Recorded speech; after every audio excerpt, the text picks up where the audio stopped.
Hi, everyone. I'm Kara Baskin from the Boston Globe. I am the author of the Parenting Unfiltered column that runs every Friday in the Globe. And today I'm here to talk about climate change with Ann Ward from Tufts University and Julia Bay, who's a student at the Windsor School, both of whom are very active in the climate space. And the impetus, obviously, for this conversation is that climate change is something that's very much on all of our minds. It's been a very hot summer, so it's really, I think, been apparent more than ever before that this is something that is not only important in the abstract, but we're seeing the effects, we're living them every single day.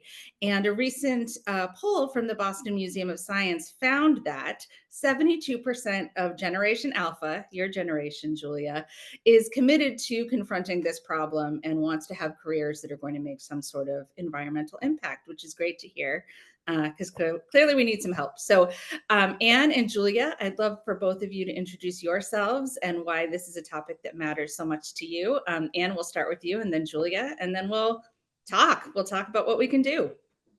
So, well, thanks so much, Kara. My name's Anne, and I work at Tufts University in the Office of Sustainability, managing all of our student engagement programs.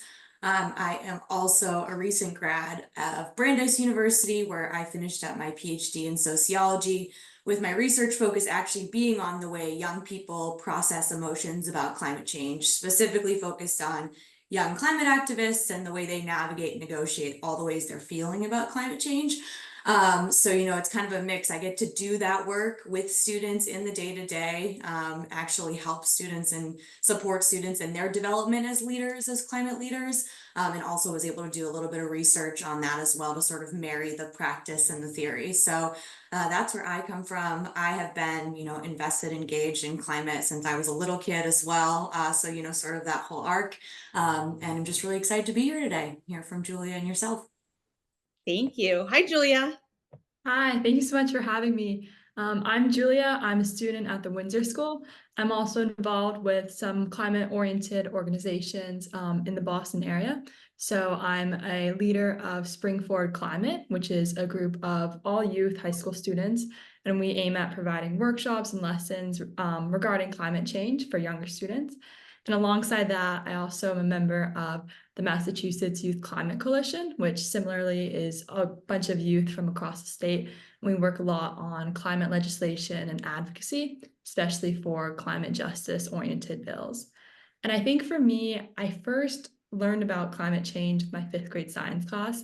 And as I've grown older and learned a lot more about the issue, I've come to realize not only that, this is arguably one of the greatest issues facing our planet right now, but it's also been simultaneously empowering to see all of these individuals like Cara and like Anne and all these other youth who are doing great work to help combat this issue. And so I think that that's something that's continued to motivate and inspire me to continue this work as well. Well, thank you both for being here. This is a really interesting topic for me. I have an 8-year old, soon to be 8-year old, and a brand new 14-year-old. And I often think about the world that they're going to inherit. So, growing up in the 80s and 90s, climate change was not, we heard about the ozone layer, we heard about acid rain. There were certain things that you would hear about a lot. Climate change was not a buzzword. It was not something that you heard much about. And in fact, I mean, I remember going back to school in September, right after Labor Day, and I would be in a turtleneck and a sweater. And now my kids are in shorts until the end of October. And that's a simplistic way of looking about, but it's also something that's very striking to me, seeing the type of world that they're going to school in versus the way that I grew up, just in terms of literally the temperature outside. What I would love to hear from you both, Anne and Julia, and maybe Anne, you can speak to this from the PhD perspective, the scholarly perspective. Can you contextualize for those of us who are wondering what is going on the planet in 2024? What are we faced with? What is the problem? And then, Julia, I'd love to talk to you about ways that you and your peers are addressing it. But what is the issue that confronts us? What is climate change? Yeah, I mean, as we emit more greenhouse gases into the atmosphere, we're dealing with the challenges of climate change. And I think, it's interesting watching the reports and the tone of the reports coming out from places like UNFCCC. Like in the last 10 years, the tone of those reports has really changed in an interesting way. And I think when scientists start using extreme tones, we know we're in a place where we need to be paying attention. When we're talking about certainty from science, that's a pretty big deal. What are they saying, Anne? What is the dire? How dire is it? What are they warning us about? So I think that's kind of like a nuanced and complex question, because there's all these different kinds of climate models that predict different scenarios. And we're still in the place where we're thinking about what are the different scenarios that we could experience. And so a lot of times you'll hear people talk about 1.5 degrees of warming versus 2 degrees of warming. And there's a really big difference in between those two spaces. People are saying we're kind of moving away from 1.5 and possibly towards 2. And so a lot of this stuff is based in predictive models that, people with degrees in climate science, very unlike my degree in social science. But, so there's a lot of discussion about this like degree of warming, and how does the degrees of warming and the amount of warming impact the world that we live in. And so I think, when you think about 0.5 of a degree, you might be like, what, that's not a lot, but there is a lot in that sort of difference. So I think, when we think about sort of the scale of what we're thinking about, it's often kind of framed in that context.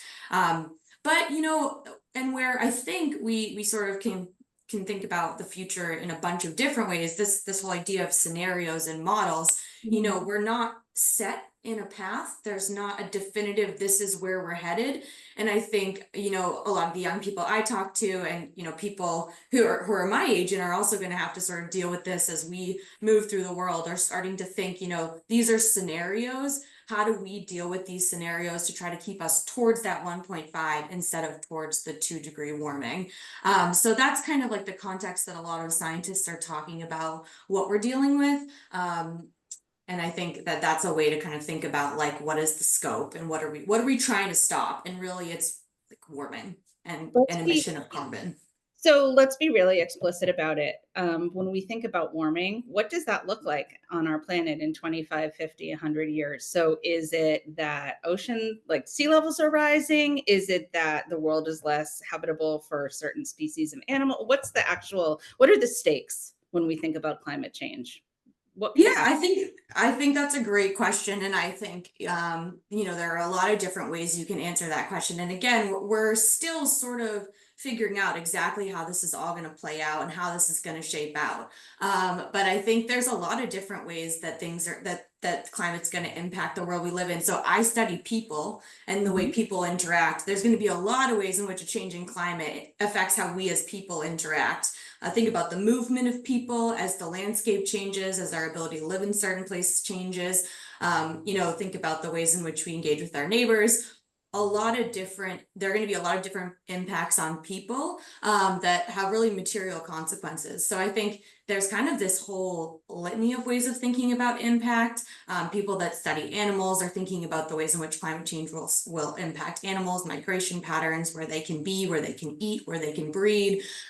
People that study, the weather, the atmosphere, that we're trying to get better at attributing, weather events to climate change. There's something called a rapid attribution test that we're getting better at, because a lot of times people think weather and climate are the same.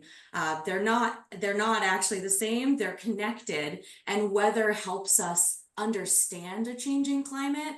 So we're trying to get better at being able to accurately say this weather event is definitively connected to climate change. So we're sort of honing in, refining, and trying to understand the possibilities of our future. But I think there is a lot we can do right now to try to kind of keep us towards that 1.5 degree of warming rather than that 2 degree of warming. Julia, as a teenager who is going to be living in this world for a number of decades, ideally, what worries you? What's on your mind? What are you thinking about right now? I think Anne did a really great job of summing up the issue. And I think that, like you mentioned, I think that these different scenarios in the future is something that really gives myself and a lot of other kids in my generation that sense of urgency, because we know that this is going to be the world that we inhabit in the future. And I remember seeing statistics and reading articles about all these different scenarios about, damage to crops and food security, or even premature deaths from air pollution. And I think that this sense of urgency combined with the knowledge that we are doing great research to find solutions and there is great work being done. I think that combination of those two really strong emotions is something that really motivates a lot of kids my age to be really involved and active in this movement.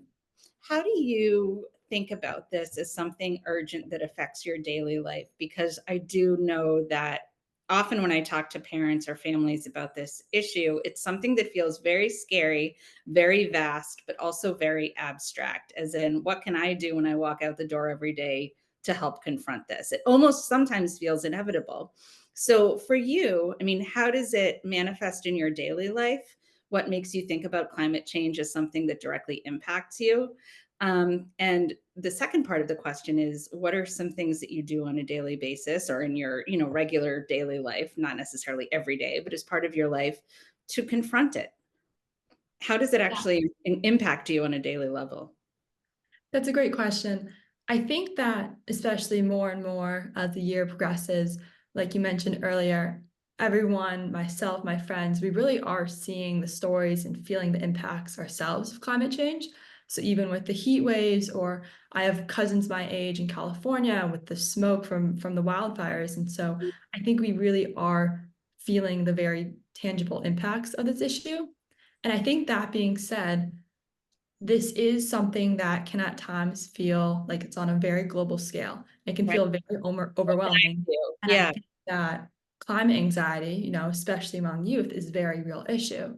I think that's something I did to try to put limits on this issue is that I found some really great organizations, like I mentioned earlier, both at my school and outside of my school. And I think that joining these spaces and being able to meet other people involved in this work and also to contribute to some of this work myself has not only helped me to interact with other individuals who have also have the same concerns and same emotions, but it's also nice to be able to know, every day or a few times a week that I can work on this work and that can help take my mind off of worrying about the potential future scenarios, and it can really help me focus on instead what contributions and impacts that I can make.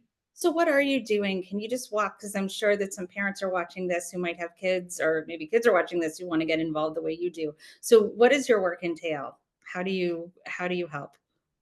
That's a great question. So through Spring Forward, which is one of the organizations I work with, our mission is climate education. So we have a series of curriculum and lessons, and we will run them in either elementary or middle schools during the day or through summer camps and enrichment programs. And so our objective is pretty much to supplement any existing curriculum and teach specifically about the climate issue. In addition, I'm also part of the Massachusetts Youth Climate Coalition, or MIC. And I think what's extremely special about this organization is that because it is a statewide coalition, you get to interact with individuals and students from across the state from a variety of different perspectives. And there is also a very, I'd say, environmental justice focused lens of this organization. And so environmental justice and environmental justice communities relate to the idea that the people that contribute the least or relatively little to the issue of climate change are being impacted the hardest and are feeling the most extreme impacts of the issue. And so doing work and advocating to not only help the overall issue of climate change, but to also specifically help these environmental justice communities, something that I think is really important as well. And what would you like families to be thinking about, or people who are watching this, that you think doesn't get? I mean, we hear a lot about climate change, but what isn't talked about specifically enough? Here's your chance. What do you Yeah. want to be thinking about? Yeah, I think there's a lot of ways to answer that question. I think, when I was finishing up my research, I really learned a lot from the young people that I was in community with and collaborating with. And, one of the things that I sort of pulled out from that work is I saw them doing like four really specific things to try to really intentionally cultivate hope within their community. And those 4 things were doing something. So like what Julia said, joining a group, being a part of something, feeling like you have some control in the situation. They built really inclusive inclusive communities of support. They made space for reflection and discussion of emotions and how they were feeling, and they celebrated and they had fun and they had a good time. And so those 4 things, like doing something, building community, reflecting, and celebrating, were things that I saw these young people do over and over again to stay engaged, to stay motivated, and to like build hope and cultivate hope. And I think that's like sort of the tail end of this little piece is I think a lot of times older people will say stuff like, young people, they bring so much hope. They give me hope. They're the bringers of the hope. And I think young people work really, really hard to cultivate that hope. And so I think we don't need to put all that pressure on young people to be like the bringers of the hope. We all need to be engaged in this problem. We all need to be thinking about how it connects to our lives and our communities. And I think that when we sort of put it on young people to like give us that hope, it's a lot of pressure. So I think that's kind of a 2-part answer is like, Yeah. 4 things I saw young people do that really help them cultivate that hope. And we're all responsible for this. And we can't just ask young people to be the ones doing the work. Looking beyond just the young demographic, to that point, what can other people, older people do to be part of this movement? Because it's not just young people are going to inherit this world, but we also have to live in it as well. And we're leaving them a certain world, hopefully. What would you encourage people older than Julia to start doing? And what are some things they can start doing today? Because I think it feels so vast. Yep, totally. I think what I like to tell people is like, don't make this harder for yourself. Like, what do you love? What do you care about? What in the world matters to you? Like, you don't have to, if you hate making phone calls, you don't have to make phone calls. There's so many things you could be doing to sort of figure out your fit in the world and how you can help make the world a better place from a whole variety of issues, right? And so I often tell people to like start with what they care about and sort of do a little bit of exploration. Like, what are the things you absolutely love to do? They bring you joy. They're kind of part of who you are. And there are definitely connections to climate once you start thinking about those answers for yourself. So if you're really into food, you love to cook, there are ways you can kind of think about what does a climate friendly diet look like? How can I talk to people or do some research to think about a climate friendly diet? If you love sports, there's ways in which we can think about athletics and sustainability in a more climate conscious world.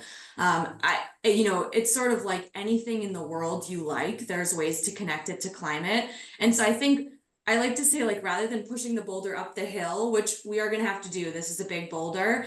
If we pick a rock that we all like and it's something we're interested in, it's a little less heavy. It's fun. It's not extra work. So I think, the first thing is like asking yourself seriously, what do you care about? And then finding ways to connect that to climate. It's a small kind of micro thing I think anybody can do because we all care about something.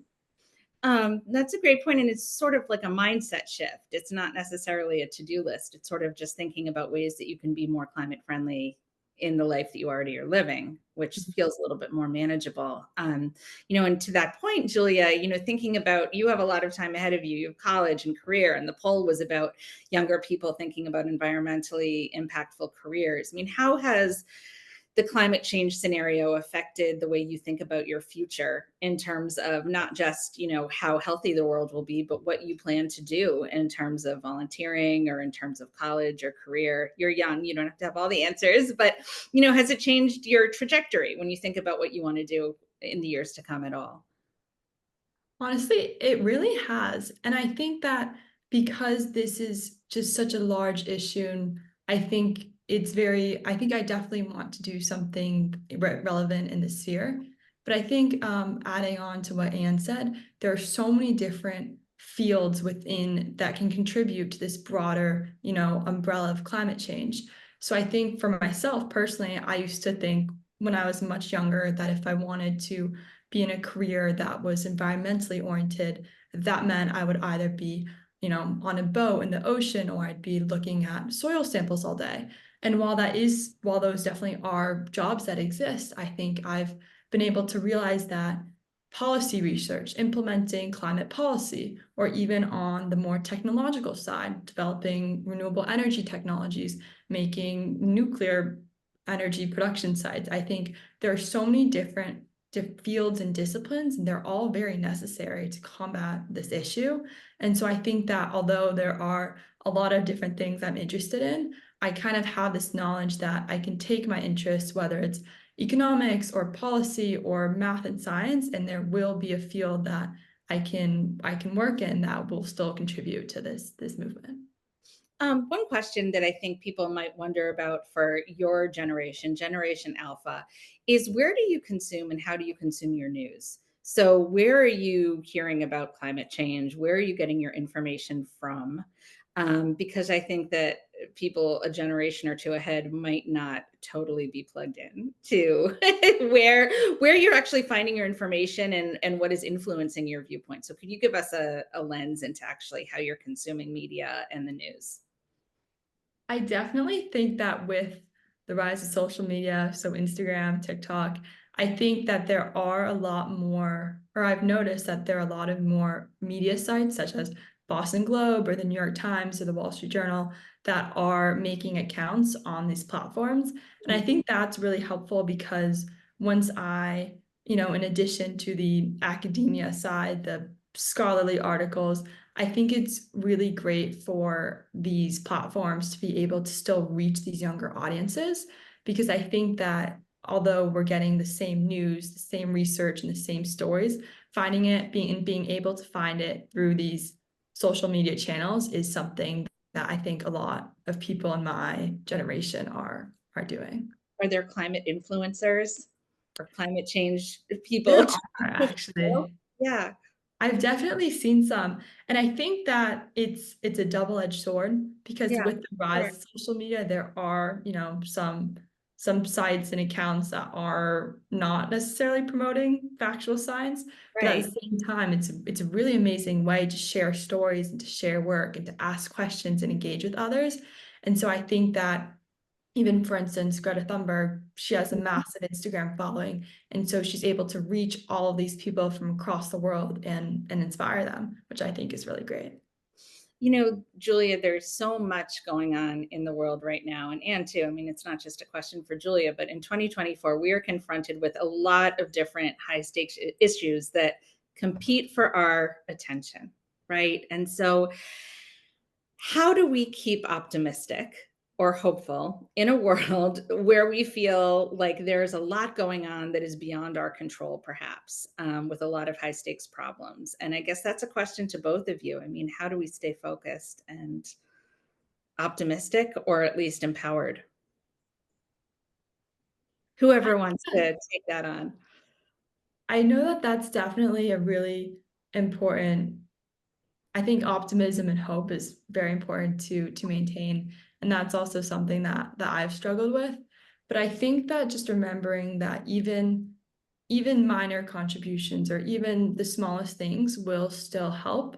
And I also think that something I remind myself is that I'm not just one person. This is a whole collective movement from people of all ages, all backgrounds, which is really inspiring.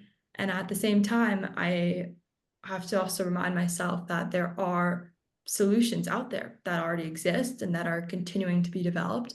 And so if we're able to implement the correct policies and make the correct changes, we are very capable of combating this problem.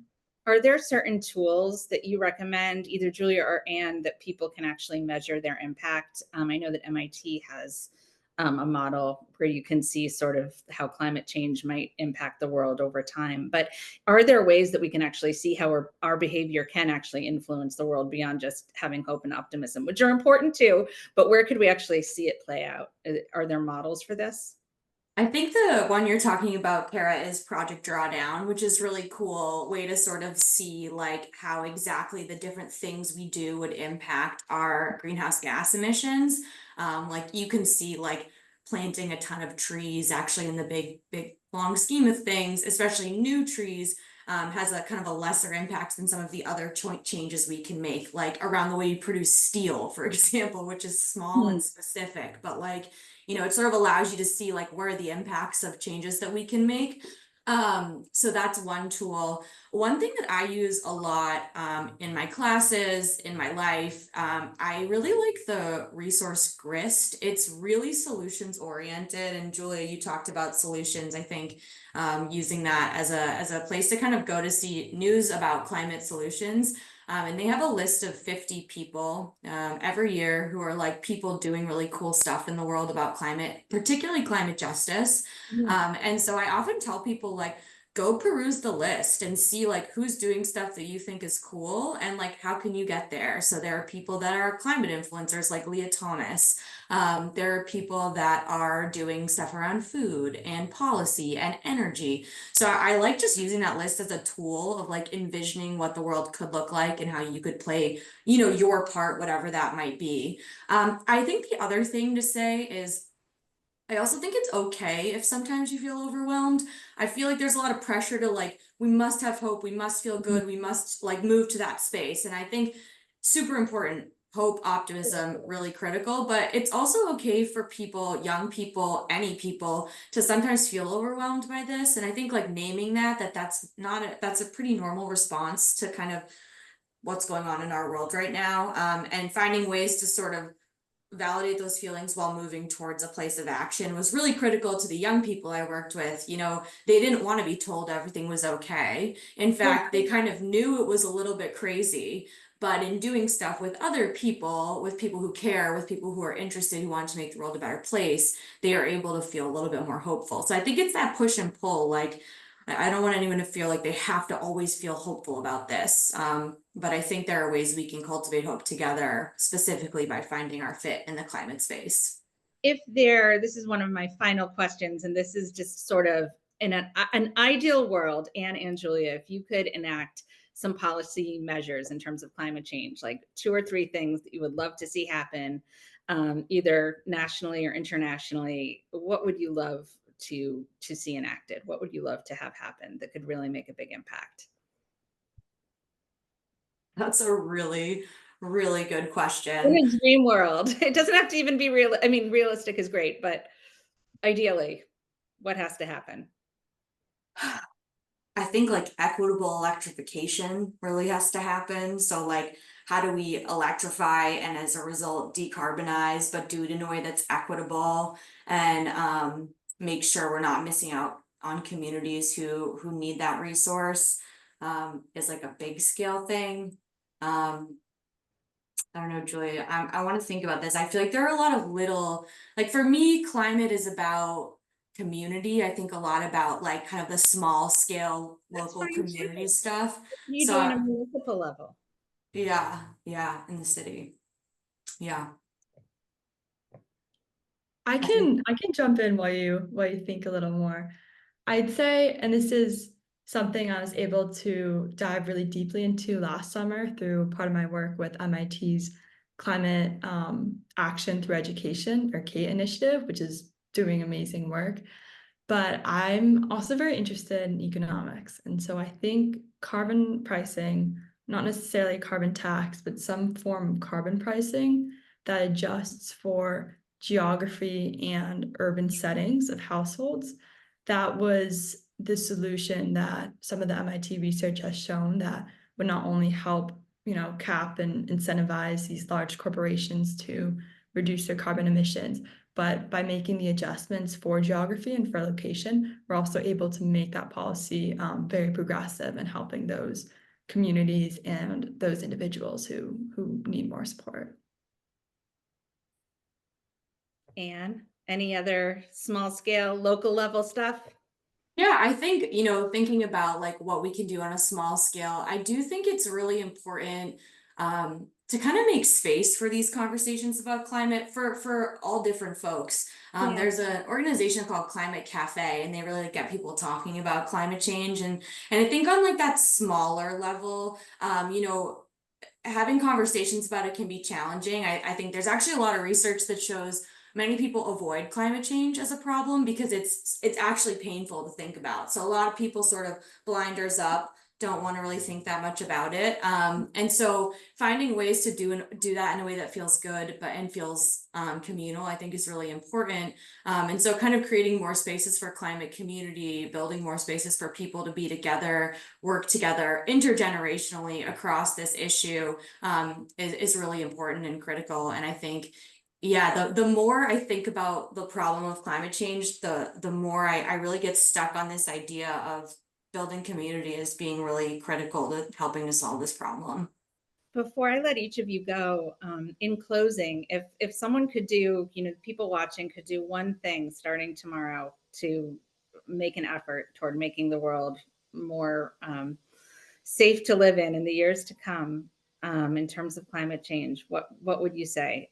If people could do just one thing, what would you leave them with? I think it's about finding your fit. So like ask yourself seriously, like what is the thing I like and how can I kind of connect that with the climate crisis. So I think, it's sort of something you sort of just sit with yourself and ask, but I think it actually that doesn't require any resources. It's just a question you have to ask yourself and maybe a little bit of time to do some research. So I would say start asking yourself, like, how do I want to get involved in this? And how do I kind of see my passions connecting to the climate crisis? What are some resources, Anne, that you like if people are curious to learn more about how they can get involved or to learn more about what climate change is? Yeah, I like to sort of like, there's a few different ways I think about this. I like to think about like, who do you think is cool? Like, who in the world are you like, wow, I really want to be like that person? Or, wow, I really like what they're doing. Particularly people that are kind of involved in climate. So this is a really small example, but I was at the dental school the other day doing orientation. And we were talking all about sustainable dentistry. And I think you think like, oh, what could a dentist ever do that's connected to this? There's tons and tons of stuff that dental students are thinking about and are doing to try to kind of reduce waste Mhm. and think about this stuff. So I feel like it's really just about like, figuring out like the direction of path you want to travel and looking at other people in that field that are doing that stuff. So, if you want to be a physical therapist, for example, say you're like, I think I want to go to school and be a physical therapist, Google sustainable green physical therapy and just see what comes up, see what people are doing, see what people in that field are talking about sustainability and climate change. Because in almost every field out there, there are people that are very intentionally asking the question, how do we make this more sustainable? So I think that's one way you can do it. I really do recommend that Grist Fixers list. It's great. There's tons of podcasts out there.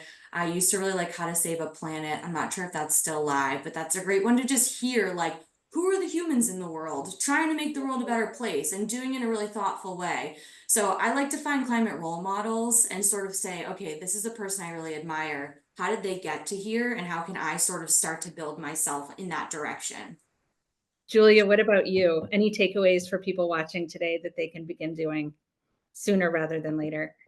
I think through a bit of a similar lens, taking time to just explore not only reading about the science behind the issue, but also exploring all the different solutions and the different work that's being done. I think that sometimes one of the misconceptions about climate change is that the activists and the people involved are doing a very specific type of work. But I think that by exploring and by being able to find places that combine your interests with sustainability and climate change, that everyone really does have a place where they can join this movement, where they can contribute. On that note, thank you both, Anne and Julia, so much. I really appreciate it. It's been awesome to talk to you on this hot summer day. Yeah, thanks so Thank you much, so Tara. much. Thank you.